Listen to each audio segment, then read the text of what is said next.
Finally, I made it to an 8-bit computer platform that actually resembles Salamander, and it was the C64.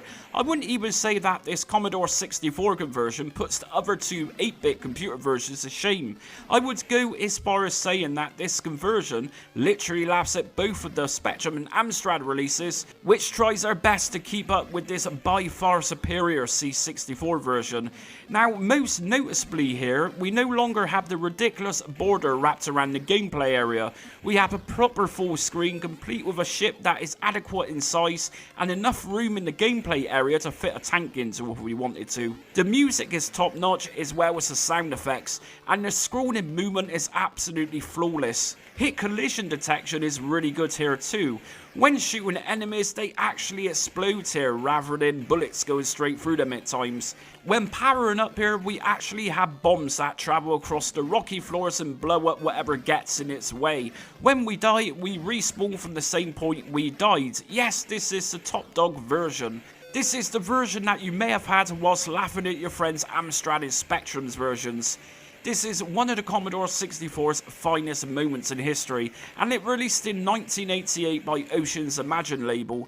The only issue with this port is that it actually had two missing stages from the arcade game, but considering the other two lousy 8-bit computer ports, then this version was light years ahead in every conceivable way.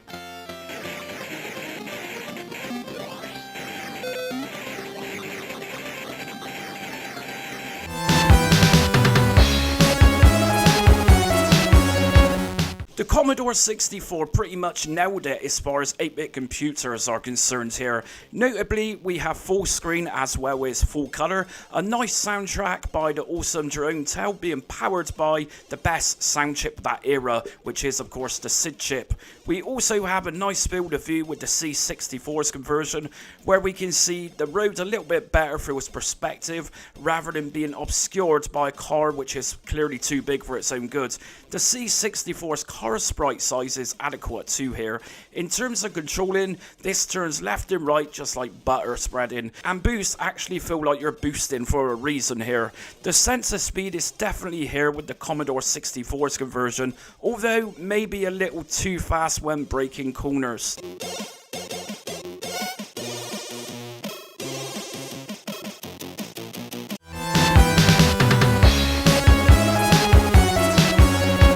Now, many 8-bit micro owners, especially those in the UK who had games predominantly on cassette tape, will exaggerate on loading times these days. Really, loading times weren't as bad as some claim them to be. If you was a Commodore 64 user, you would regularly have some awesome loader music whilst you were waiting for the game to load, with its hypnotising raster bars sending you into a trance. This was one of those games where it didn't matter if the game took a few minutes to load. Damn, the music by Barry Leach here, it's one of my absolute favourite loading tunes. It truly is just amazing and has remained in my head since I was a kid pretty much. Does the game match the quality of the music though? Damn right it does. Although the Spectrum and Amstrad conversions were great, they were a little on the easy side. The Commodore 64 offered more of a challenge, and as you will see in the gameplay, much more resembles the arcade game than the other two 8-bit computer ports here. One of my favourite shooters on the Commie growing up, right next to Catalypse. It is great to control, offers 2-player, and we have a much bigger gameplay screen to play with here. Everything just looks more spacious, and to my knowledge, there is no frame rate issues here either.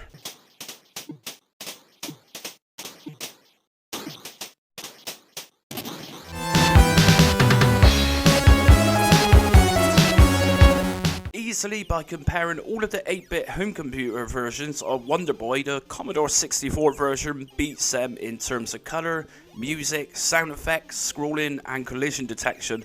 This really is the perfect 8-bit computer port. This is the version I had as a kid. I specifically had it on the Hit Squad label.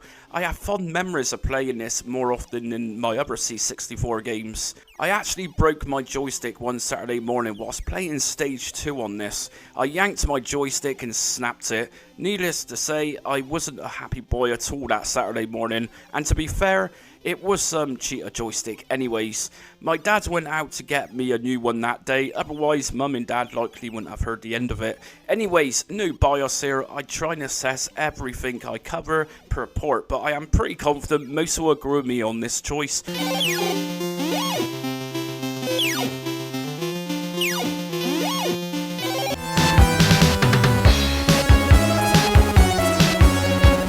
The ZX Spectrum and Commodore 64 ports are odds with Chase HQ and this sequel.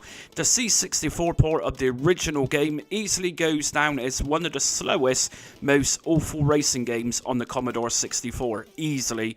If you haven't watched the video, it is pinned, so is this C64 version really that great? Well, yes it is, and of course this sequel is light years ahead of the original C64 game. We have a speedy and almost console quality game here. What made this even better was that Ocean put this directly onto cartridge. The music is some awesome sounding stuff, as well as its simultaneous use of sound effects too. It's a really nice 8-bit conversion and likely one of the best racers on the C64. This port even contains that helicopter too. Call me weird, but something about fast moving cars and helicopters just goes so well with action style films and games. It is tastic, man. The only issue I have with this 1990 release is we have no crosshair in this version at all, and I suppose if you weren't familiar with the arcade game, you might not have known to shoot at certain things. This version controls really nicely too, a good solid 8-bit port with a really nice use of colours and sprite design.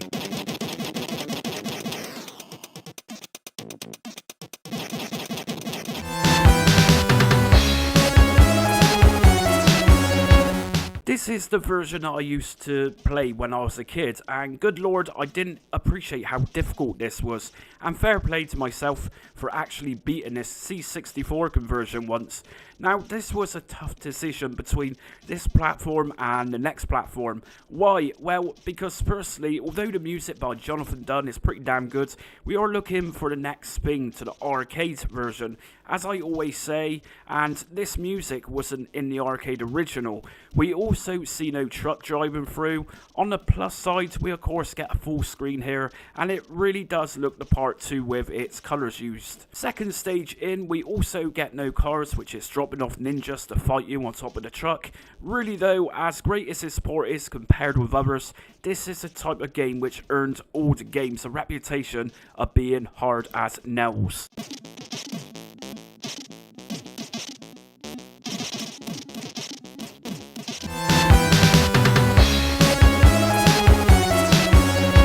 Storm published the Commodore 64 conversion in 1990. This is how to program the Commodore 64 to be as good as possible right next to what it's actually trying to imitate. Yes, St. Dragon for the Commodore 64 is a belter of a conversion. As you will see, complete full screen. Sprites are on the smaller side admittedly, but we do have plenty of room to maneuver around with St. Dragon.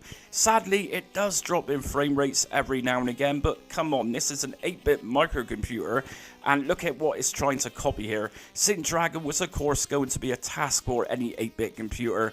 We got an option of in-game music or in-game sound effects only. I chose music only, which sounded pretty damn good. It's a nice game to control with spot-on collision detection, and it truly is as faithful as you can get next to the arcade shoot 'em up on an 8-bit microcomputer.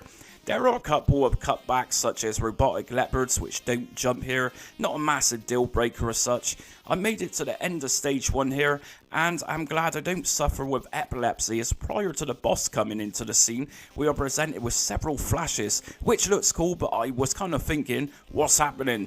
But regardless, it's a great C64 conversion.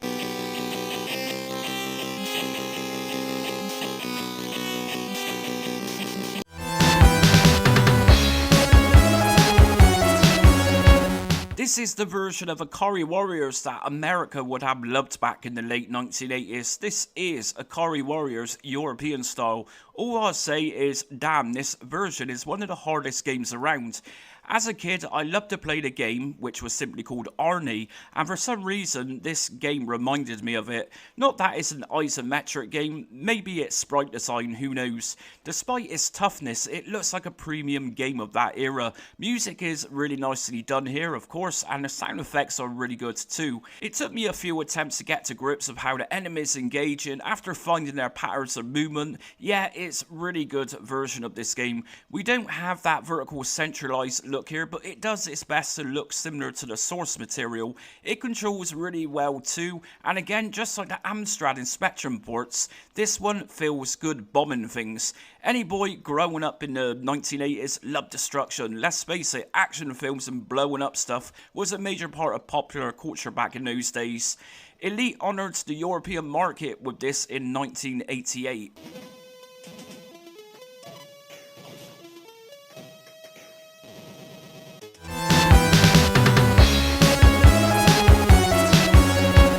Although the Ocean Commodore 64 conversion is a little duller on colour usage, which is common practice for Commodore 64 games, everything else is here that the arcade game had. This released in 1986 and it follows the Japanese structure of the game, where level 2 is different from the US release. As a game itself, it's a really good version of it. It's just one of a few versions which actually features the full animation of Donkey Kong climbing and jumping across the top of the platform to take his position when the game starts. You can also see that there has been attempts on the first level platforms to give it the same colour as the arcade game, where two colours have been placed beside each other to make this look right. The music is adequate here, and it's just a good job that somebody didn't go mental with the SID chip here, but the coder stuck to the original sound and the sound effects, which sound okay too. It is in the vertical centralized position and it handles well. Mario's jump height is very good and climbing ladders is pretty much fast enough and spot on. Yeah, it's a good version for sure. I put this one over the Atari Soft release for a centralized look. Both releases for Commodore 64 were equally as good in different ways.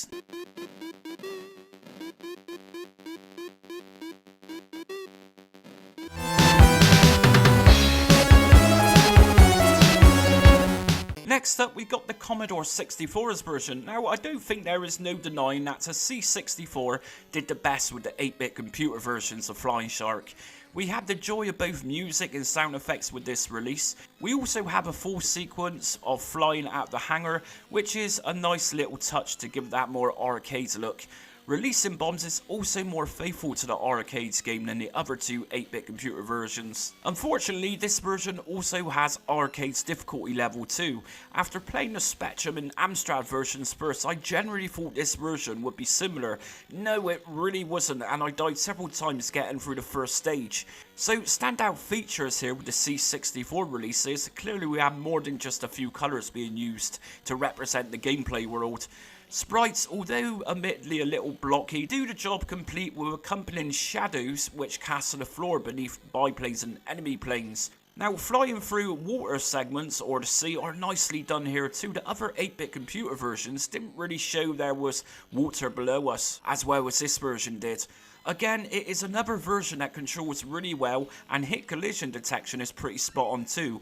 Barely any frame drops here either. It's a really good conversion, although a little on the tougher side admittedly. Although the game isn't centralized and as long as narrow as the other two 8-bit computer versions, it really does the job well here.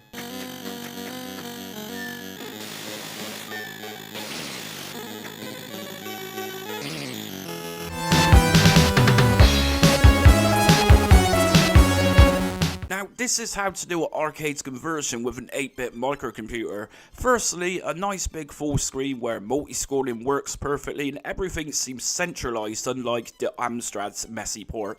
This is a highly polished Commodore 64 game by Ocean, releasing back in 1989.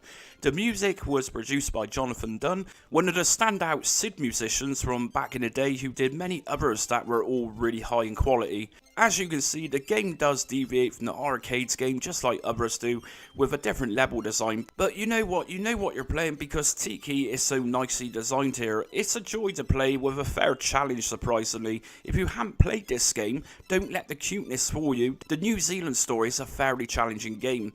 As great as the Commodore 64 port is, one issue it does have is the timer. You don't have much time here to get through stages. We get a choice of either music or sound effects here, but not both at once, unfortunately.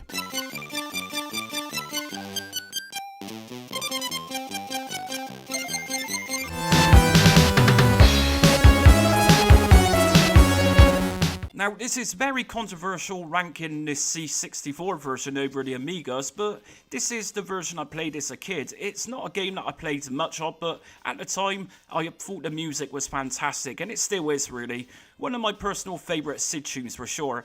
Thankfully, Random Access developed this game, and that's why we got a fairly decent version for the Commodore 64. Of course, it's not a groundbreaking version, but certainly is a decent enough 8-bit computer version. Something that this comes with is a fairly smooth game with no frame drops from what I've experienced. The backdrops are nicely done here and a slight above average for a C64 game from 1989. Something that did actually stand out in particular with this version is that we have two layers being used here. One that acts as the main walking area and another which acts as the sky behind the buildings. It actually looks fairly good for basic parallax scrolling, that is.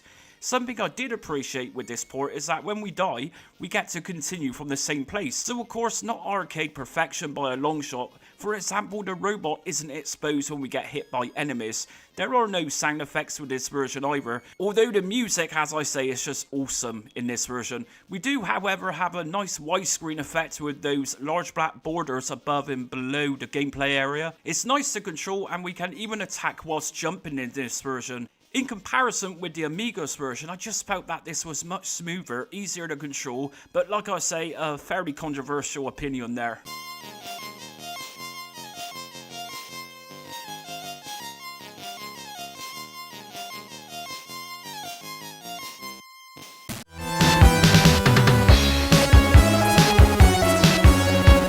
I think that the gameplay for the Commodore 64 version will do most of the talking here when comparing it with the last couple of 8-bit awful conversions. I must say, a smile appeared on my face to be playing a version of Dragon Breed which was half playable. Firstly, we have the music and some subtle sound effects. Granted, the music isn't the best music on the Commodore 64, but it is something and kind of sounds similar to the arcades game itself. Now, of course, the biggest difference here compared to the other two 8-bit computer versions is the background imagery.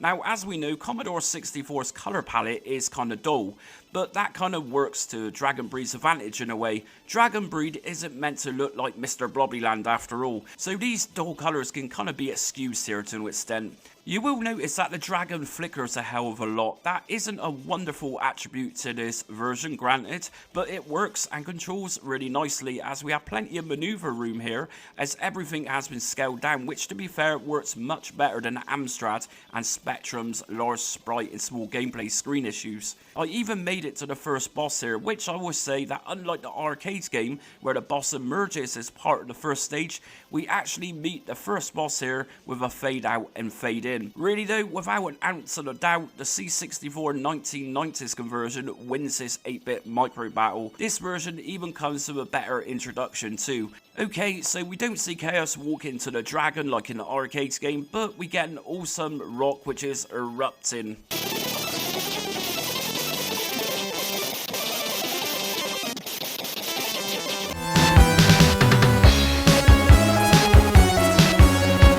Next up, we have got the Commodore 64 version of R-Type. Again, just like the other microcomputer versions, this one also released in 1988. I didn't have this one back in the day, and of course the C64 was my first ever system I owned, but I knew about this game a couple of years later in the arcades. Now, as a massive C64 fanboy, I'm afraid to say this one doesn't get any higher up in my list in this.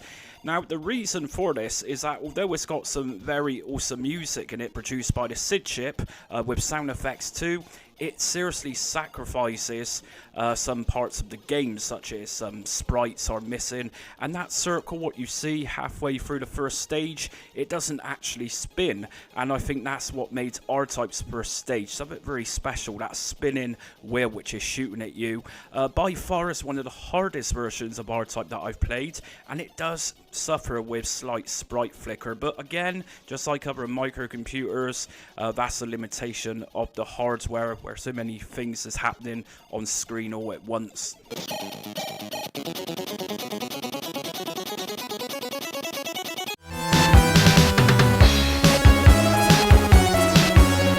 Quite likely the best 8-bit computer home conversion, the Commodore 64's port was and still is a great game to play. This is the version of Green Beret that I played a hell of a lot of as a kid, owning it on the Hit Squad label. Firstly, as always for Commodore 64, we have top-notch music quality here by the awesome Martin Galway.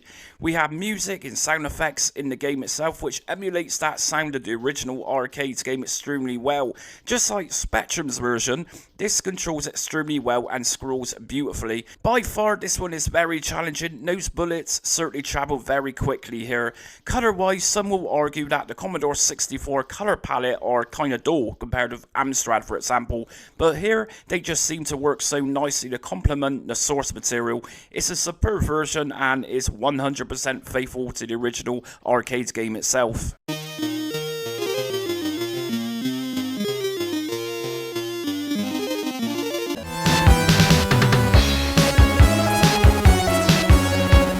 The Commodore 64's conversion is a decent arcade port, really enjoyable to play and barely struggles with frame rate drops.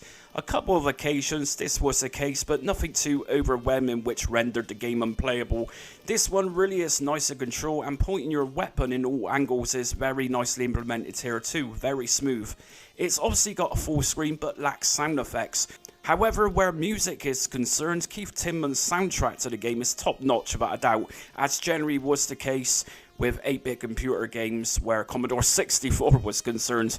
Something else missing here is scrolling into the first mission on the Jeep. Most kids likely had this with their Commodore 64 Night Moose pack back in the day and were very much chuffed with it by what I've read with online reviews. It really is a great port of this game.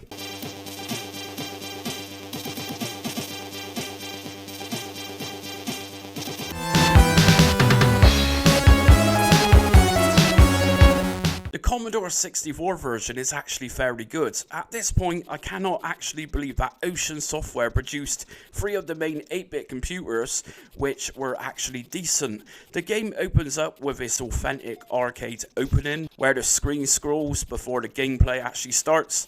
Now, my only beef really with this version is the crosshair. As you will see in the gameplay footage, the crosshair is nice and visible until you start shooting. You will then easily lose where you are when you're trying to aim or aim at a soldier, and it disappears once you start shooting, and it's just not easy to judge. Nice colours used, not overly bright but kind of dull, but let's be fair, it is a war zone, so it's not likely going to be all sparkling. Scrolling is spot on here with no slowdowns, and collision detection appears to be fairly good here too. Sprites are a little chunky, but that's the Commodore 64 for you.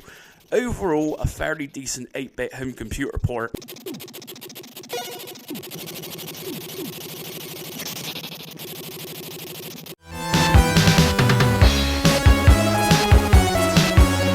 Firstly, let's remind ourselves that this C64 game released back in 1986, and so games for this platform were just about ripening up with coders to make games look better after a few years of experimenting with what the C64 could and couldn't do.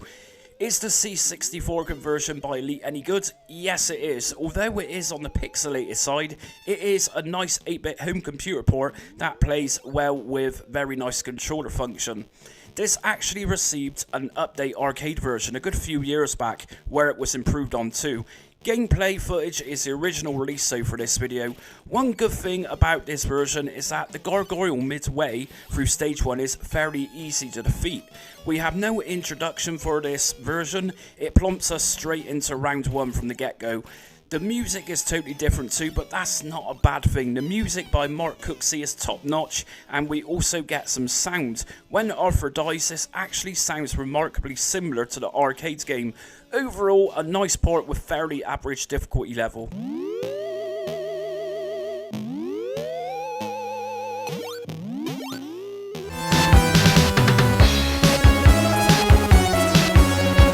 Arguably some of the best music ever produced on the Commodore 64 during this decade by the genius Sid musician Rob Hubbard. This Commando conversion by Elite is an absolute joy to play. It is smooth and could easily be mistaken as a console game. We also had a superb remake of this game a few years back, which went by the title Commando Arcade, which made this original port even better. On this Elite release, it is missing a helicopter entrance for the game, but that is about it. Much like most other versions, it was coded to give us a full screen rather than how it originally looked in the arcade, which was a bit of a bummer, but old school TVs didn't have different aspect ratio changes back in those days. I have muted the sound on this version due to copyright, but seriously, the Rob Hubbard music is some of the best on the C64.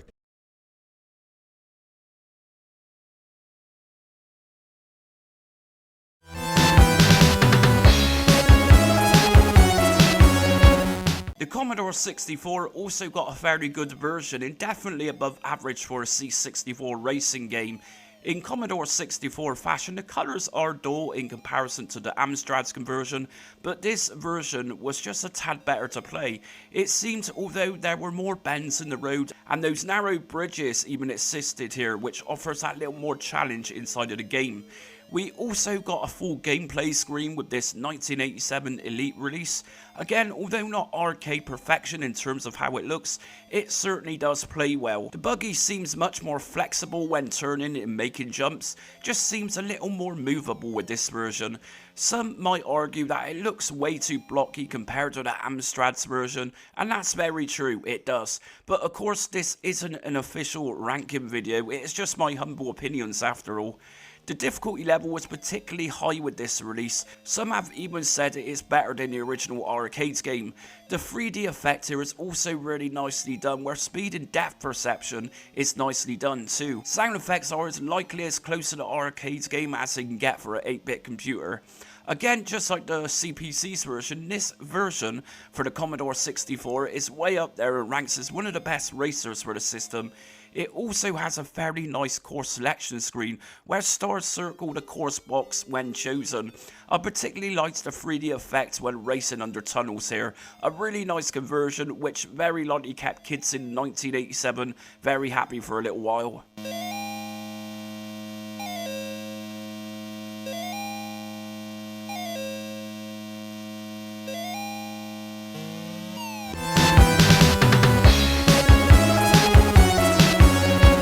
Now, this is how to do an 8-bit computer conversion. Smash TV on the Commodore 64 is way up there. It's been one of the best ports on this platform. Of course, it's very noticeable that we just have black on the floor areas, but really, that's likely my only complaint with this version. The pace of this version is just ample, and controlling the contestants feels a little more like there is some weight rather than flying around everywhere like the Amstrad and Spectrum's versions. We even get a map pop-up too here to give us an overall arcade feel. The enemy sprites are largely looking like the arcade game too, without the need of adding extra ones. Each arena we enter gives us a nice flashy display. Using weapons feels really good here, especially using the protective barrier where bouncing the enemies with it kills them, and it looks good. The wads of cash in wrapped up prizes also look so similar to the arcade game itself. I took on Mutoid Man, the first boss, and I was really surprised by how faithful this was. Sure, there are no voice samples from what I've heard, but everything just looks so good here. To the point that when Mutoid Man makes the room shakes and it looks like it used force to do this. To make it even more faithful, the score system is even on the gameplay area too. This seriously is a great game and a highly addictive one too for the Commodore 64.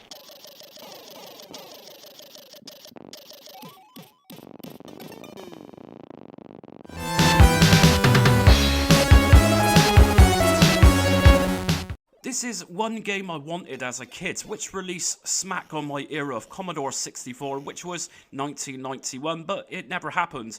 If you remember, the early 90s in the UK, Toys R Us were pretty much the only place selling the big releases, mainly on the Hit Squad label. Corner shops mainly sold the cheap budget games. I've seen this advertised time and time again in Commodore Format magazine, but never found it, and mail ordering seems very sketchy back in those dark age days. Anyways, this Storm release is very good, or at least the best of the 8-bit computer versions. Some have argued that it appears to be unfinished because of lack of background imagery and music, and I am pretty sure these could have been implemented into the game, but it wasn't. Likely memory constraints, I'm not sure. It's a lovely play and very smooth indeed. I didn't notice any sprite flicker here at all. I also appreciate that the coder added the travelling to the next stage animation here, even though it's always travelling upwards. The thought was there and it looks really cool. Bombs that explode in the game are pixelated but seems to do the trick. Overall, a very decent C64 conversion that was right up in my street in the early 90s. I got to play it years later, so better late than never.